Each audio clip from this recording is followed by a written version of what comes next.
Ok, bonjour et bienvenue sur notre chaîne. Aujourd'hui, on continue avec le défi de mathématiques. Il s'agit donc de trouver la hauteur de la tour que nous voyons ici en face. De les questions donc de trouver cette hauteur de cette tour. Premièrement, ce que nous allons faire, c'est de chercher à transformer déjà notre figure ici de manière à avoir des triangles rectangles. Pour ce faire, on part donc tout simplement au sommet de la tour. On va donc chercher à tracer tout simplement donc une perpendiculaire, donc faire une projection orthogonale par rapport à sa base de manière à obtenir un angle droit à ce niveau. Donc, on fait donc tout simplement donc une projection orthogonale. À partir du sommet, comme nous avons dit, on trace donc une perpendiculaire, telle que nous voyons ici.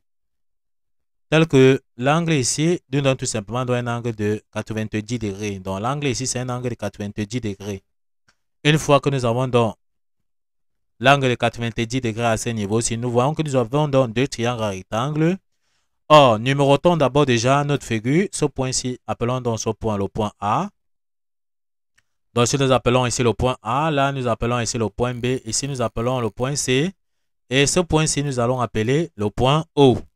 Nous voyons bien que nous voulons comme ça d'obtenir deux triangles rectangles. Nous avons le triangle rectangle ABC. D'accord? Puis, nous avons encore le triangle rectangle OBC.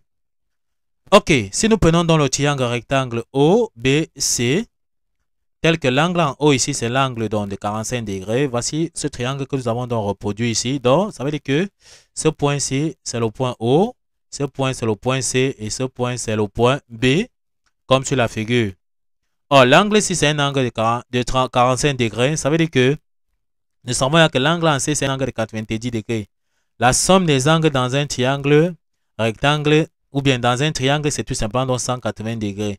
Donc, comme ici, il y a 45 degrés, on sait que l'angle ici, c'est aussi 45 degrés. Donc, les deux angles ici sont deux angles complémentaires. Donc, ici, on a donc 45 degrés, ce qui nous permet de comprendre que nous avons ici affaire à un triangle rectangle isocèle. Donc, le côté BC égale au côté OC. Donc, BC est égal à OC. Donc, si nous appelons donc BC X, c'est-à-dire qui correspond à la hauteur de la tour, si nous appelons ça X, alors OC aussi sera égal à X. Parce que notre triangle est tout simplement donc isocèle. Notre triangle est un triangle rectangle isocèle. Une fois qu'on a compris la clé, on peut donc venir sur notre exercice. On dit donc que BC, si nous allons l'appeler tout simplement donc X.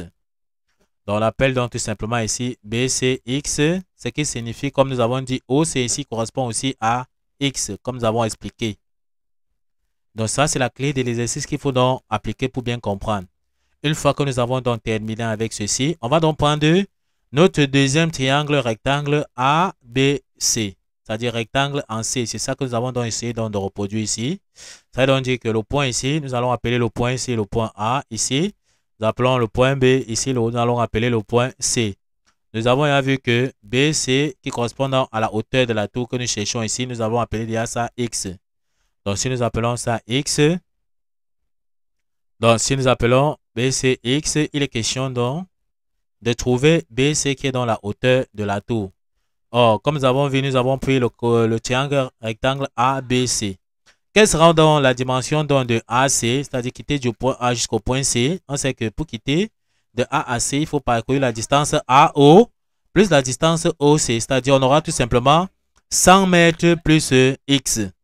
Donc, si on fait 100 plus X, ça nous donne tout simplement donc AC. Donc, ici, on peut dire que AC, c'est tout simplement égal à 100 plus X.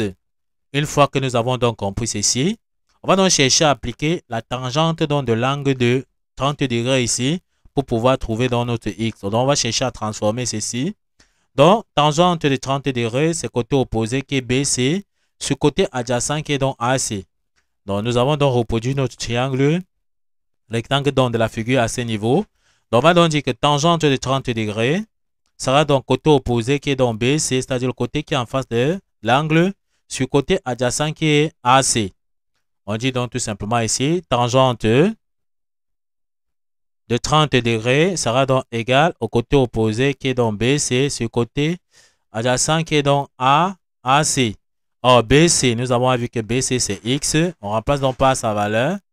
Donc, BC c'est X sur AC. Nous avons vu que AC c'est 100 plus X. Donc, on met ici 100 plus X.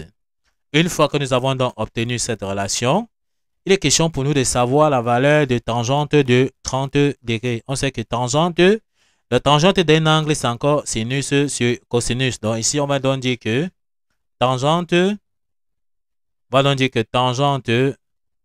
30 degrés, c'est encore sinus de 30 degrés sur le cosinus de 30 degrés. Ce qui signifie que tangente donc de 30 degrés sera donc égal. Or, nous avons donc des angles remarquables. Ici, on sait que le sinus de 30 degrés, c'est 1,5. Et le cosinus de 30 degrés, c'est racine carrée de 3 sur 2. OK, ce qui signifie que tangente donc de 30 degrés sera donc égal. On maintient dans la première fraction qui est dans 1 sur 2. On multiplie par l'inverse de la seconde fraction qui est dans racine de 3 sur 2. Donc l'inverse sera tout simplement 2 sur racine de 3. On constate ici que les 2 et les 2 peuvent se simplifier. Si les 2 se simplifient, ça veut donc dire que tangente donc de 30 degrés, c'est tout simplement donc égal à 1 sur racine carrée de 3. Nous avons donc la valeur de tangente de 30 degrés qui est 1 sur racine de 3. On peut donc remplacer tangente de 30 degrés ici par sa valeur. Donc 1 sur racine de 3 sera égal à x 100 plus x. En remplaçant, on aura donc 1 sur racine de 3, qui est la valeur de la tangente de 30 degrés, sera donc égal à x sur 100 plus x. Voici donc notre relation que nous avons donc trouvée. Il est question donc de trouver notre x. Ce qu'on va faire, on va chercher à faire produit des extrêmes égal à produit des moindres. Donc, on va faire le produit croisé. Donc, le 1 va multiplier 100 plus x et le racine de 3 va multiplier le x. En multipliant, on aura donc 1 multiplié par 100 plus x. Donc, on aura 1 multiplié donc par 100 plus x sera donc égal à x multiplié par racine carrée de 3 comme nous avons dit. OK. On sait que 1 multiplié par 100 plus x, c'est encore tout simplement donc 100 plus x. Sera donc égal à x multiplié par racine de 3, c'est x racine de 3.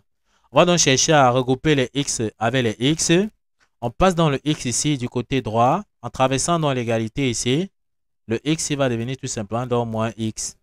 Notre équation va nous donner donc 100 sera donc égal à x racine carrée de 3 qui est déjà à droite moins x. Ce qu'on va faire ici, on va donc chercher à mettre le x en facteur. Donc, notre équation revient donc 100 sera donc égal.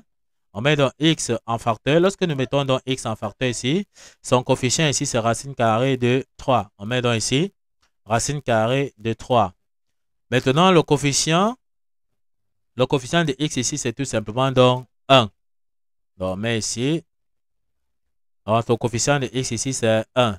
Donc, lorsque nous allons mettre donc x en facteur ici, son coefficient ici sera donc 1. Donc, nous avons donc le moins qui est derrière ici. On met donc ici moins 1. OK, ce qu'on va faire, c'est le x qu'on veut. On va donc diviser tous les membres de l'équation par racine carrée de 3 moins 1. Donc, x sera égal à 100. Donc, x qu'on veut sera donc égal à 100 divisé par racine carrée de 3 moins 1. OK, une fois que nous avons donc obtenu la valeur de x, mais il faut écrire x en symbole racine carrée au dénominateur. On va donc multiplier le numérateur et le dénominateur par le conjugué du dénominateur. Donc, x sera donc égal. Donc, x sera donc égal à 100 sur racine carrée de 3 moins 1 multiplié par le conjugué du dénominateur. Or, le conjugué, il suffit de changer le signe moins ici en signe plus. Donc, on va donc multiplier le numérateur par racine carrée de 3 plus 1 sur racine carrée de 3 plus 1. OK. Une fois que nous avons donc obtenu ceci, on peut donc observer le dénominateur. On voit que nous avons racine carrée de 3 moins 1 facteur de racine carrée de 3 plus 1. On voit que nous avons donc l'identité remarquable ici a carré moins b carré. Or, on va donc effacer dans notre tableau ici pour avoir l'espace de travail. Dans l'espace, dans notre tableau, tout simplement ici pour avoir un peu d'espace. OK, ce qui nous permet de comprendre ici que, comme nous avons dit, nous avons le produit remarquable a carré moins b carré. Sa forme factorisée, c'est a moins b, facteur de a plus b. Dans notre dénominateur étant sur cette forme ici, il suffit donc d'identifier qui sera dans le a. Le a sera racine carrée de 3. Donc, voici notre A et notre B sera tout simplement dans 1. Ça veut donc dire que notre X sera donc égal à 100 facteur donc de racine carrée de 3 plus 1 sur A carré moins B au carré. D'après ce que nous avons vu ici. Donc, notre A, c'est racine carrée de 3. Donc, on va faire racine carrée de 3. Le tout au carré, moins B carré, donc moins 1 au carré. En calculant, on aura ici 100 facteur donc de racine carrée de 3 plus 1. On a ici racine carrée de 3, le tout au carré, c'est tout simplement donc 3. Moins 1 au carré, c'est tout simplement donc 1. On sait qu'ici, nous avons appliqué la propriété qui dit tout simplement que racine carrée de A, le tout au carré est égal à A. D'où, racine de 3 au carré, c'est tout simplement donc 3. On sait que 3 moins 1, c'est tout simplement donc 2.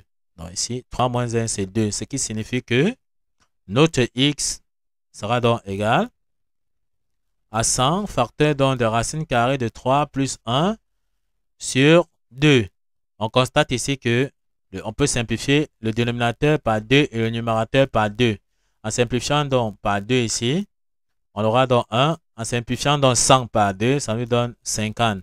Donc notre X que nous cherchons ici, qui est la hauteur de la tour, sera donc égal à 50 facteur de racine carrée de 3 plus 1 en mètres. On peut donc encadrer notre résultat. Donc, on peut donc dire que ici, ça c'est la valeur exacte de la hauteur de la tour que nous avons donc trouvée. On peut donc trouver une valeur approchée en remplaçant donc racine de 3 par sa valeur. C'est que racine de 3, c'est 1,73, c'est-à-dire 2 chiffres après la virgule. En remplaçant donc racine de 3 par sa valeur, on aura x sera donc égal à 50 facteur donc de 1,73 plus 1. Or, 1,73 plus 1, c'est tout simplement 2,73. On a donc x sera donc égal à 50 multiplié par 2,73.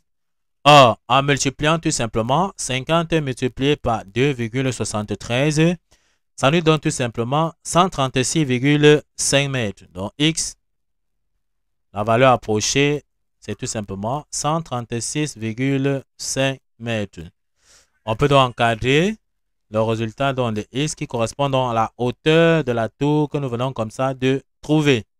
Donc ça, c'est la valeur approchée. Ça, c'est la valeur exacte. Ok, nous sommes donc arrivés au terme de cette vidéo. Ne manquez pas de vous abonner à la chaîne, de liker la vidéo, de partager la vidéo aux proches et amis et d'activer donc la cloche de notification pour ne plus manquer nos prochaines vidéos. Sur ce, à bientôt.